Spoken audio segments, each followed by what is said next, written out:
मातृदेवो भव पितृदेवो भव आचार्य देवो भव. Hello my dear students and parents, I am Harish Reddy, master trainer and mentor to IIT NEET episode students. Today session వచ్చేసి JoSAA counselling కావాల్సిన సర్టిఫికెట్ల గురించి మాట్లాడదాం. జేఈ మెయిన్స్ ఎగ్జామ్ అయిపోయింది, జేఈ అడ్వాన్స్డ్ ఎగ్జామ్ అయిపోయింది, జేఈ ర్యాంక్స్ వచ్చాయి already, JEE advanced result రావాలి, ranks రావాలి. నెక్స్ట్ జోసా కౌన్సిలింగ్ స్టార్ట్ అవుతుంది కదా జూన్ 2 నుంచి. ఆ కౌన్సిలింగ్కి ఏమేమి సర్టిఫికెట్లు కావాలి, ఇంపార్టెంట్ డాక్యుమెంట్స్ ఏంటి అని క్లియర్గా మాట్లాడుకుందాం. కొన్ని తప్పులు మిస్టేక్స్ చేయొద్దు, మీరు కొన్ని మిస్టేక్స్ చేయొద్దు, దాని గురించి మాట్లాడదాం. జోసా 2026 కౌన్సిలింగ్ కావాల్సిన సర్టిఫికేట్స్ అయితే నేను చెప్తా చూడండి. స్టేజెస్ ఎలా ఉన్నాయంటే ఇంటర్మీడియట్ కంప్లీట్ అయిపోయింది, steps. JEE mains exam complete అయిపోయింది, జేఈ మెయిన్స్ ర్యాంక్స్ ఇచ్చారు, ఈ స్టెప్స్ అన్నీ కంప్లీట్ అయిపోయినాయి, మీ చేతిలో జేఈ మెయిన్స్ ర్యాంక్స్ ఉన్నాయి. నెక్స్ట్ అడ్వాన్స్డ్ ఎగ్జామ్ కూడా కంప్లీట్ అయిపోయింది, ఇక్కడ ఉన్నారు మీరు. ఇప్పుడు నీకు ఎక్స్ట్రా అడ్వాన్స్డ్ రిజల్ట్ రావాలి, అడ్వాన్స్డ్ రిజల్ట్ వచ్చినాక జోసా కౌన్సిలింగ్ స్టార్ట్ అవుతుంది. మనం ఈ స్టెప్ దగ్గర ఉన్నామన్నమాట. ఓకే, అయితే ఇక్కడ ఐఐటి, ఎన్ఐటి, ట్రిపుల్ జిఎఫ్టీల కోసం మనకు జోసా కౌన్సిలింగ్ కండక్ట్ చేస్తుంది కదా. అయితే ఐఐటీలో సీట్ రావాలంటే ఐఐటి ర్యాంక్ ఉండాలి, అడ్వాన్స్డ్ ర్యాంక్ ఉండాలి. అడ్వాన్స్డ్ ర్యాంక్ ర్యాంక్ని బట్టి ఓన్లీ ఐఐటీలలో సీట్ ఇస్తారు. ఓకే, జేఈ మెయిన్స్ ర్యాంక్ని బట్టి ఎన్ఐటి, ట్రిపుల్ జిఎఫ్టీలలో సీట్ ఇస్తారు. కొద్దిమంది పేరెంట్కి స్టూడెంట్కి డౌట్ ఏంటంటే, సార్ నాకు జేఈ మెయిన్స్లో తక్కువ 88%, 90% ఉంది సార్, దాన్ని బేస్ చేసుకొని నాకు సీట్ రాదు, ఇక్కడ ఏది ఎన్ఐటీలలో సీట్ రాదు అనుకుందా ఎగ్జాంపుల్. కానీ నాకు అడ్వాన్స్డ్ మంచి ర్యాంక్ వచ్చింది సార్, అడ్వాన్స్డ్ సూపర్ ర్యాంక్ వచ్చింది, కానీ నేను ఐఐటి వెళ్ళను సార్, నాకు ఎన్ఐటీస్ ఇస్తారా అడ్వాన్స్డ్ ర్యాంక్ తోటి అంటే అలా ఇవ్వరు. ఎన్ఐటి, ట్రిపుల్ జిఎఫ్టీలకు జేఈ మెయిన్స్ ర్యాంకే, ఐఐటీలకు ఐఐటి అడ్వాన్స్డ్ ర్యాంకే అనమాట. ఆ ర్యాంక్ ఇక్కడ, ఈ ర్యాంక్ అక్కడ ఇవ్వరు. ఒక పేరెంట్ అడిగారు, అందుకని చెప్తున్నా క్లియర్గా. ఓకేనా, ఇది స్టెప్స్. ఇప్పుడు సర్టిఫికేట్ గురించి మాట్లాడుకుందాం my dear students and parents.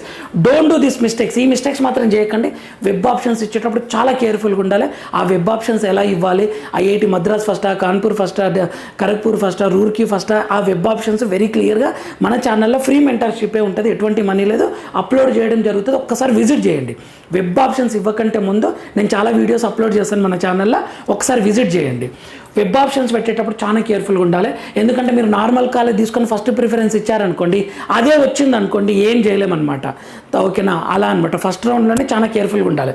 Next caste certificate విషయంలో కూడా చాలా జాగ్రత్తగా ఉండండి. మీరు క్యాస్ట్ సర్టిఫికేట్ విషయంలో మిస్టేక్ జరిగితే రిజర్వేషన్ కోల్పోతారు. ఇదొకటి. ఓబీసీ, ఈడబ్ల్యూఎస్ ఆఫ్టర్ ఏప్రిల్లే తీసుకోవాలి. నేను పాత పెడతా సార్ క్యాస్ట్ సర్టిఫికేట్లు అంటే మాత్రం వాళ్ళు కన్సిడర్ చేయరు, మీరు రిజర్వేషన్ నష్టపోతారు. ఇది మళ్ళీ సెంట్రల్ ఫార్మేట్లోనే ఉండాలి. ఎస్సీ, ఎస్టీ సర్టిఫికేట్ సెంట్రల్ ఫార్మేట్లో ఉండాలి ఇవి క్లియర్గా. పీడబ్ల్యూడీ, మీకు పర్సన్ విత్ డిజబిలిటీ, మీకు డిజబిలిటీ ఉంది, పీడబ్ల్యూడీ సర్టిఫికేట్ ప్రొవైడ్ చేయలేరు, మిమ్మల్ని జనరల్గానే కన్సిడర్ చేస్తారు. సో ఇటువంటి విషయంలో నష్టపోతారు, జాగ్రత్త. నెక్స్ట్ మొబైల్ నెంబర్ కూడా ఫిక్స్డ్గా పెట్టుకోవాలి. మొబైల్ నెంబర్ మారుస్తూ ఉండొద్దు, ఎందుకంటే ఓటీపీస్ వస్తాయి, దాని నుండే మీరు వెబ్ ఆప్షన్స్ అవన్నీ ఇస్తారు. సో మొబైల్ నెంబర్ కూడా చాలా జాగ్రత్తగా ఒకటే మెయింటైన్ చేయండి. మెయిల్ ఐడి, అకౌంట్ కూడా ఏదైనా పేమెంట్ చేయాలంటే మీ అకౌంట్ నుండే పేమెంట్ చేయాలి.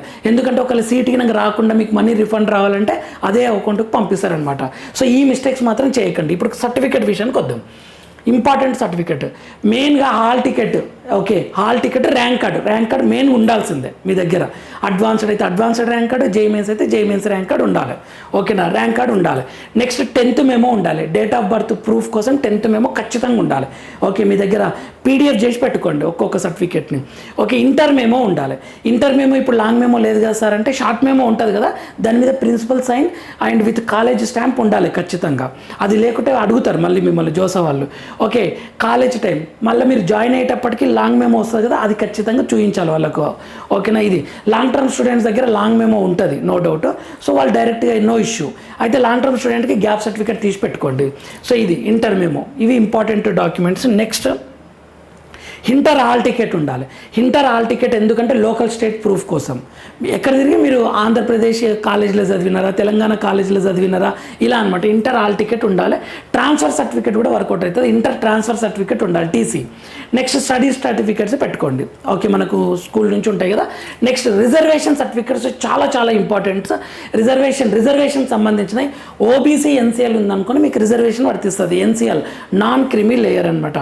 ఓబీసీ, ఎన్సీఎల్ సర్టిఫికేట్ ఉండాలి, ఓబీసీ ఎన్సీఎల్ సర్టిఫికేట్ ఉండాలి.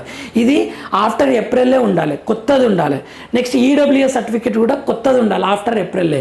ఈ రెండు ఇన్కమ్ సర్టిఫికేట్ ఎలా అయితే మనకి ఎవ్రీ ఇయర్ మారుతుంటుందో అలా ఇన్కమ్ సర్టిఫికేట్ బేస్డ్గానే ఇస్తుంటారు అనమాట. ఇవి సెంట్రల్ ఫార్మేట్లో ఉండాలి.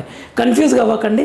స్టేట్లో బీసీఏ, బీసీబీ, బీసీసీ అంటారు కదా, సెంట్రల్లో మాత్రం ఓబీసీ అంటారు. అన్నీ ఒకటే దగ్గర, OBC non creamy layer central ఫార్మేట్లో ఉండాలి. ఓకే, ఇది మనకు జోసఫ్ వెబ్సైట్లో దొరుకుతుంది. ఓకేనా. నెక్స్ట్ ఎస్సీ ఎస్టీ కూడా సెంట్రల్ ఫార్మేట్లో తీసుకోవాలి. ఇక్కడ లోకల్ అనేమో SC1, SC2, SC3 అంటాం కదా, అక్కడ సెంట్రల్లో ఎస్సీ సర్టిఫికేట్ అని అప్లోడ్ చేయాలన్నమాట క్లియర్గా. ఓకేనా. SC certificate and ST certificate, reservation certificates చాలా చాలా important and be careful. Next caste certificate విషయంలో స్టూడెంట్ నేమ్ చాలా important. Student name, father name, ఇవి రెండు మీకు 10th క్లాస్ మెమోలో ఎడ్యుకేషన్ సర్టిఫికేట్లో ఏమైతుంటే అలానే ఉండాలన్నమాట. స్టూడెంట్ నేమ్, ఆ నేమ్ దగ్గరికి నాకు రివర్స్ వస్తే వాళ్ళు కన్సిడర్ చేయకుండా రిజెక్ట్ చేశారనుకోండి, మీరు నష్టపోతారు. Student name, father name. ఓకేనా. స్టూడెంట్ నేము, ఫాదర్ నేము చాలా కేర్ఫుల్గా చూసుకోండి ఒక్కసారి. ఓకే, మీకు సర్టిఫికేట్లా ఎలా ఉందో అలా తీసుకునే ప్రయత్నం చేయండి, అది చాలా ఇంపార్టెంట్ అనమాట. నెక్స్ట్ ఒక చెక్ బుక్ తీసి పెట్టుకోండి. కొద్దిమంది పేరెంట్స్ దగ్గర మీకు అర్థమవుతుంది, లాస్ట్ మూమెంట్లో క్యాన్సల్ చెక్ ఇవ్వండి అంటారు, అప్పుడు కొంచెం టెన్షన్ అవుతుంది. అందుకే ఒక చెక్ బుక్ అయితే తీసి పెట్టుకోండి. ఓకేనా my dear students and parents. ఎందుకంటే మీకు రిఫండ్ పర్పస్లో క్యాన్సల్ చెక్ అడుగుతారనమాట, వాళ్ళకి మనీ రిఫండ్ కావాలని అనుకున్నప్పుడు. ఎందుకంటే అది అకౌంట్ నెంబర్ అవి ఉంటాయి కదా, అందుకని చెప్పేసి ఇది తీసి పెట్టుకోండి. నెక్స్ట్ ఆధార్ అప్డేటెడ్ అయి ఉండాలి. ఆధార్ కార్డు అప్డేట్ చేసి పెట్టుకుంటే బెస్ట్.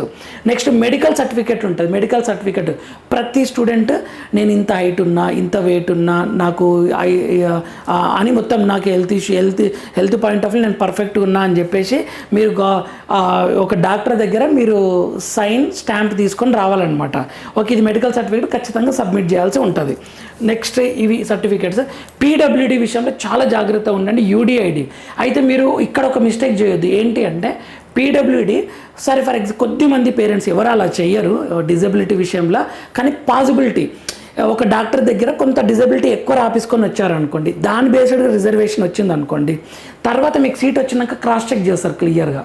మళ్ళీ క్రాస్ చెక్ చేసి డిజబిలిటీ తక్కువ ఉంది, మీరు ఎక్కువ రాపించుకొచ్చారని రిజర్వేషన్ క్యాన్సిల్ చేసి సీటే క్యాన్సిల్ చేసే ప్రమాదం ఉంటుంది. కొద్దిమంది పేరెంట్స్ గురించి చెప్తున్నాయి, ఎవరైనా రాంగ్ గైడెన్స్ చేస్తే ఏం కాదు పీడబ్ల్యూడీ కొంత డిజబిలిటీ ఎక్కువ రాసుకురమ్మని చెప్పు రిజర్వేషన్ వస్తుంది అని ఎవరైనా చెప్తే తర్వాత క్రాస్ చెక్ చేస్తారు వాళ్ళు క్లియర్గా.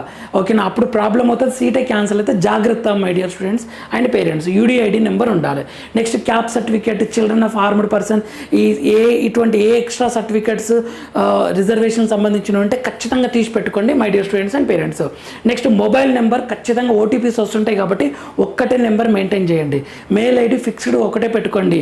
ఇవి పాస్వర్డ్ అవన్నీ ఒక డైరీ మెయింటైన్ చేయండి క్లియర్గా. వెబ్ ఆప్షన్స్కి, మీ డీటెయిల్స్కి అన్నింటికి ఒక డైరీ లేదా ఒక నోట్స్ మెయింటైన్ చేయండి. అకౌంట్ కూడా మీ ఓన్దే ఉండాలి, సెల్ఫ్ ఉండాలి, మీ సేవ వాళ్ళది వాడొద్దు. ఆల్ సర్టిఫికేట్స్ సింగిల్గా పీడిఎఫ్ చేసి పెట్టుకోండి. అంటే ఎలా అంటే 10th క్లాస్ మేము ఒక పీడిఎఫ్ ఉండాలి, అది అప్లోడ్ చేయడానికి ఈజీ ఉండేటట్లు. ఇంటర్ ఒక పీడిఎఫ్ ఉండాలి. ఓకే, అలా అన్ని ఇప్పుడే చేసి పెట్టుకోండి. ఎందుకంటే రిజల్ట్ వచ్చి కౌన్సిలింగ్ స్టార్ట్ అయినాక మీకు విపరీతమైన టెన్షన్ ఉంటుంది, ఏ కాలేజ్ బాగుంటుంది అనే దాని మీద ఫోకస్ ఉంటుంది. ఇవన్నీ ఇప్పుడు మీ చేతుల పని కదా, ఇంకా స్టార్ట్ కాలేదు కదా కౌన్సిలింగ్. ఇవన్నీ మీరు ఒక మెయిల్లో పెట్టుకున్నారనుకోండి, నెక్స్ట్ సర్టిఫికేట్స్ అప్లోడ్ చేయండి అన్న వెంటనే ఫాస్ట్గా అయిపోతుంది. ఇప్పుడు కొంచెం ఫ్రీ ఉంటారు కాబట్టి ఇవి సింగిల్గా చేయండి. అలా కాకుండా అన్ని సర్టిఫికేట్స్ ఒక్కటే పీడిఎఫ్ చేస్తే నో యూజ్. ఓకేనా, so every certificate separate PDF చేసి పెట్టుకోండి, అప్పుడు మీకు అప్లోడ్ చేయడం చాలా ఈజీ అవుతుంది ఇవి. ఓకేనా, ఇంకా వీటితో పాటు ఇంకేమైనా మీకు డౌట్ వస్తే కామెంట్ చేయండి, దాని మీద నేను వీడియో చేసే ప్రయత్నం చేస్తాను. కౌన్సిలింగ్ స్టార్ట్ అయినాక కూడా నేను వాళ్ళ క్లియర్గా బ్రౌచర్లు ఏమేమి అడుగుతున్నారు అనేది కూడా నేను ఎక్స్ప్లెయిన్ చేస్తాను. ఇవైతే ముందు తీసి పెట్టుకోండి, కొంచెం రిలాక్స్డ్గా మీరు ఫోకస్ చేయొచ్చు. వెబ్ ఆప్షన్స్ మీద ఏ కాలేజ్ బెటరు అనే దాని మీద కొంచెం ఫోకస్ చేయొచ్చు. సో ఇది ఒక ఇంపార్టెంట్ పాయింట్. నెక్స్ట్ ఇది ఇన్ఫర్మేటివ్ అనిపిస్తే లైక్ చేయండి, షేర్ చేయండి, సబ్స్క్రైబ్ చేసుకోండి my dear students and parents. ఇంకొకటి, మన ఛానల్ ఫ్రీ మెంటర్షిప్ ఉంటుంది. Total college list top to least వరకు మీకు సిఎస్సి బ్రాంచ్ ఏది బెటర్ సార్, సిఎస్సి ఏఎంఎల్ ఏది బెటర్ సార్, సిఎస్ఎం ఏది బెటర్ సార్, సివిల్ ఏది బెటరు, ఇలా మీకు చాలా డౌట్స్ వస్తుంటాయి. ఆ ప్రయారిటీ వెబ్ ఆప్షన్స్ పెట్టేటప్పుడు ఎలా పెట్టుకోవాలి, ఫ్లోట్ అంటే ఏంది, స్లైడ్ అంటే ఏంది, ఫ్రీజ్ అంటే ఏంది, రౌండ్ టు రౌండ్ స్లైడ్ ఎలా చేయాలి, మార్క్ అలాట్మెంట్ అంటే ఏంది, ఇటువంటివన్నిటిని వెరీ క్లియర్గా మనం ఎక్స్ప్లెయిన్ చేసే ప్రయత్నం చేద్దాం, మాట్లాడుకుందాం. గత కొన్ని సంవత్సరాలుగా స్టూడెంట్స్కి గైడ్ చేస్తూ వెరీ పర్ఫెక్ట్గా ఎక్కడ స్టూడెంట్ మిస్టేక్ చేస్తాడు అనే కాన్షియస్గా నేను మీ దగ్గర మాట్లాడతాను. మీకంటే ముందే ఈ మిస్టేక్ జరిగే పాసిబిలిటీ ఉంది, అలర్ట్ అవ్వండి అని ఇలా ఎక్స్ప్లెయిన్ చేసే ప్రయత్నం చేస్తాను. ఫాలో అవుతుండండి my dear students and parents. Bell ఐకాన్ని ఆన్ చేసి పెట్టుకోండి. వీడియో అప్లోడ్ చేసిన వెంటనే మీకు నోటిఫికేషన్ వస్తుంది. జోసా కౌన్సిలింగ్, సీసాప్ కౌన్సిలింగ్, ఎప్సెట్, నీట్ కౌన్సిలింగ్ సంబంధించిన ఇన్ఫర్మేషన్ స్టూడెంట్ మిస్టేక్ చేయకుండా ఎలా చేయాలో వెరీ క్లియర్గా మాట్లాడుకుందాం. ఫ్రీ మెంటర్షిప్, నో డౌట్, ఎటువంటి మనీ అనేది లేదు మై డియర్ స్టూడెంట్స్. ఫాలో అవుతుండండి, లైక్ చేయండి, షేర్ చేయండి, సబ్స్క్రైబ్ చేసుకోండి. నెక్స్ట్ వీడియోలో మనం మళ్ళీ కలుద్దాం. అంతవరకు మాతృదేవోభవ, పితృదేవోభవ, ఆచార్య దేవోభవ. మీకేమైనా డౌట్స్ ఉండి క్లారిఫై కాకుండా ఒక్కసారి కింద కామెంట్ చేయండి. నేను వాటిని చూసి ఖచ్చితంగా వీడియో చేస్తాను, ఒక వీడియో చేస్తాను, మీ డౌట్స్ అన్నీ క్లారిఫై చేస్తాను. Next top NITs, top IITs, okay, tier 1, tier 2 వీటి గురించి క్లియర్గా ఎక్స్ప్లెయిన్ చేస్తాను. ఫాలో అవుతుండండి. Thank you for watching. All the very best students.